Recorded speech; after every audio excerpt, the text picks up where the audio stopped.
Buenos días y bienvenidos a la clase de física de hoy. En la clase de física de hoy lo que vamos a hacer es estudiar un tipo de movimiento compuesto que se llama tiro parabólico y que es lanzar algo con cierto grado respecto de la horizontal, como por ejemplo pues chutar una pelota. Vamos a ver qué principios se aplican, qué ecuaciones tenemos y cómo se resuelve. Lo veremos con un problema que os voy a poner el enunciado arriba. Empezamos. Vale, un tiro parabólico es un movimiento que tiene esa trayectoria, una parábola. Os he puesto el más simple, que empiece en 0 y acabe en 0, o sea, como chutar una pelota, que empiece a ras de suelo, la altura inicial es 0 y acabe en 0. Entonces, en muchos libros os pone varias ecuaciones sobre cómo calcular el alcance, el tiempo de vuelo o la altura máxima. Son ecuaciones que se pueden deducir, no vale la pena estudiárselas de memoria. Lo que sí que tenemos que entender es las condiciones que se dan para que sea el alcance máximo o la altura máxima, que lo vamos a ver durante el problema. Entonces, realmente, ¿qué ecuaciones me tengo que saber? Pues lo que tengo que tener claro es que cuando lanzamos algo así, se va a mover en horizontal y en vertical. Son dos movimientos. Voy a aplicar el principio de independencia, que lo que me dice es que la posición de este cuerpo es independiente de que los dos movimientos se den simultáneamente, o sea, a la vez está desplazándose y subiendo, o sucesivamente, uno detrás de otro. Al final llego al mismo sitio. Entonces, como está demostrado que es independiente de que se den simultáneamente, que es lo que está pasando, yo lo voy a hacer sucesivamente, como si se moviera primero en el eje X y después en el eje Y, y los resultados van a ser los mismos. Entonces, me tengo que saber que en el eje X lleva un movimiento rectilíneo uniforme, porque le hemos dado una velocidad inicial en el X, en realidad la velocidad es así, pero la vamos a desdoblar en dos. Entonces, como en X no hay nada que acelere ni frene, es un movimiento que va a ser todo el rato igual. Pero en las Y sí que tengo aceleración, porque tengo ahí la gravedad. Entonces, va a subir, frenándose, va a bajar, acelerando, porque tenemos ahí la gravedad que nos provoca este movimiento. Entonces vamos a estudiar de manera independiente qué pasa en las X y qué pasa en las Y, y ya lo combinaremos. ¿Vale? Entonces me dice que tengo un cuerpo que arranca con una velocidad de 60 metros segundo y lo disparamos con un ángulo que forma 60 grados con la horizontal. Todos estos ejercicios lo primero que voy a hacer es calcular qué velocidad llevo en X y qué velocidad llevo en Y. Y para eso hemos de aplicar trigonometría. Tengo que aplicar esto, que la Vx, la V en este eje, si esto es un triángulo, es V0 por coseno de alfa. Tengo la componente X, V0 por coseno de alfa. Y esta X no va a cambiar, va a ser todo el rato la misma. Y la VI, que es la velocidad con la que está subiendo, pero yo voy a calcular la inicial, con qué velocidad inicial está subiendo, pues si aplico trigonometría es el cateto opuesto.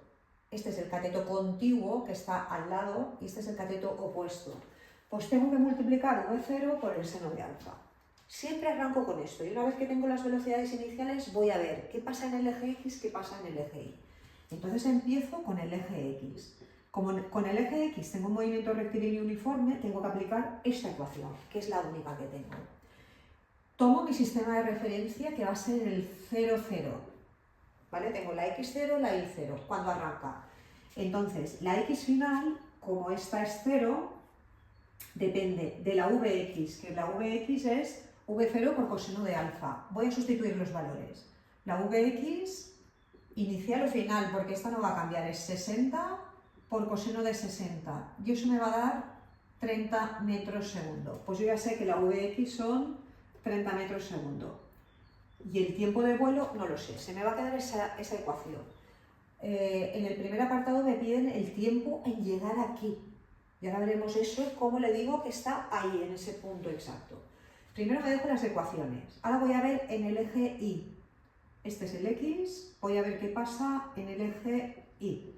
Como es un MRUA, la ecuación que tengo es esta, que la Y es Y inicial, velocidad inicial, más un medio de t cuadrado. Y voy a ir sustituyendo. Como hemos dicho que arranca del 0, 0, pues ese vale 0. La velocidad I la calculo. La velocidad I, esta sí que es inicial, porque aquí se va frenando y después va acelerando. Pues va a ir cambiando, pero arranca de 60 por el seno de 60. Y eso me da 30 raíz de 3. El seno de 60 es raíz de 3 partido 2, pues 30 raíz de 3 metros segundo. Pues sustituyo aquí. Esta velocidad inicial es 30 raíz de 3. El tiempo lo dejo tal cual. La aceleración es la gravedad, 9,8 dividido entre 2, menos 4,9. Es el 9,8 negativo, porque es la gravedad va hacia abajo, y dividido entre 2, 4,9. Y se me queda esta ecuación, que son las ecuaciones generales que tengo para este movimiento. Y después, para la X, la V va a ser constante, o sea, va a valer todo el rato 30, pero la Y sí que va a ir cambiando. Arranca con una velocidad inicial, que hemos dicho que era 30 raíz de 3, la aceleración es menos 9,8 y el tiempo es t. Y tengo todas las ecuaciones en función de t. Y a partir de aquí, ya lo que me pida. Entonces, en el apartado A me piden aquí, ¿dónde cae al suelo? ¿Cuál es la distancia horizontal? ¿Cuál es la distancia horizontal desde que arranca hasta que cae al suelo? Entonces, ¿cómo digo yo que estoy en la máxima distancia que puede recorrer? Pues si está aquí, la condición que tengo que poner es que la y es 0. Y no me tengo que estudiar la ecuación del máximo alcance de memoria, sino la condición. ¿Qué es lo que está pasando? Que la y es 0. Cuando la y es 0, está en el suelo. ¿Qué es lo que me están pidiendo? Pues yo cojo la ecuación de la y, porque es lo que tengo, y sustituyo. Entonces, en esta ecuación pongo que la y es 0, la velocidad inicial era 30 raíz de 30 por t, menos 4,9 t al cuadrado. Y aquí se me queda una ecuación de segundo grado en la que no tengo término independiente. Entonces puedo sacar factor común la t.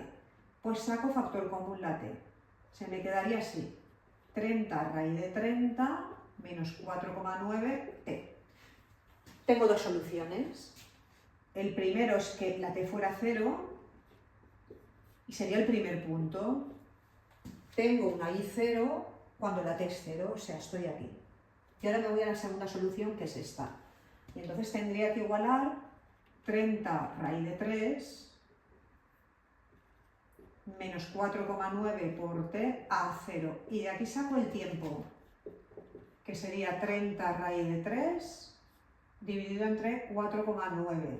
Y saco el tiempo de vuelo, que me da 10,3, 10,6. Esto realmente es lo que me piden en el apartado C, pero para calcular la X, esta X, que es lo que me piden, pues necesito el tiempo. Y entonces lo calculo. Con esto voy a tener ya el apartado C y ahora vamos a calcular el A. Tiempo de vuelo. Entonces, la X máxima, el máximo alcance, se da cuando el tiempo es de 10,6. Y calculamos los metros, que son 318,13. Pues ya tengo el apartado A del apartado B. Y como veis, no he utilizado ninguna de las fórmulas que suelen poner en los libros, pero que no hay que aprenderse. Hay que razonar qué es lo que está pasando. Y después en el apartado B me piden la altura máxima. Como esto es una parábola perfecta, la altura máxima será aquí, justo en el medio de la parábola. Cuando tengo este caso, que arranca en el suelo y cae al suelo, si yo sé el tiempo que tarda en llegar aquí, que hemos visto que era 10,6, pues el tiempo que tarda en llegar aquí es justo la mitad, porque es una parábola perfecta, tengo simetría total. Entonces, para calcular la I máxima, en este caso, siempre que la parábola arranque del suelo y acabe en el suelo, si no ya lo tengo que calcular. Pero en este caso me facilita mucho que la I máxima yo puedo coger el tiempo máximo y dividirlo entre 2 y me va a dar 5,3. Pues en 5,3 segundos está aquí, en la altura máxima, y ya puedo calcular la altura máxima. Cojo esta ecuación, que es la de la I, y voy a calcularla. La I sería 30 raíz de 3 por el tiempo, que hemos dicho que era 5,3, menos 4,9 por el tiempo, 5,3 al cuadrado. Y ahora solo me queda resolver. Resuelvo eso y me da 137,75 metros. Y con esto tendría el problema resuelto. sin aprenderme ninguna fórmula, más que estas, que son las del uniforme y el acelerado, que las conocéis desde cuarto de la ESO. ¿Qué pasa si la parábola no es perfecta, como en este caso? ¿Qué pasa si tengo, pues yo qué sé, que la persona está aquí y está a cierta altura y lanza algo y hace así? Ya no es lo mismo porque arranca de aquí y cae aquí. Entonces tendría que calcular el tiempo, no podría hacer esto. Y este tiempo se calcularía aplicando esta condición, que esto va subiendo, subiendo, subiendo, se para y a partir de ahí empieza a caer. Y ese se para significa que la VI, no la VX, porque esto va a estar avanzando en horizontal todo el rato, y esta VX no cambia, pero la VI sí. Entonces la condición es que VI sea 0. Esta es la condición. Y con esta ecuación, con la de la VI 0 más aceleración por tiempo, despejaría el tiempo que tarda en llegar aquí arriba. Aquí lo he hecho más fácil porque como lo tenía era dividir entre 2, pero si no tendría que hacer esto. Bueno, con esto tenemos el problema resuelto, espero que os haya ayudado. Si tenéis alguna duda me lo podéis poner abajo y si no, nos vemos en el siguiente vídeo.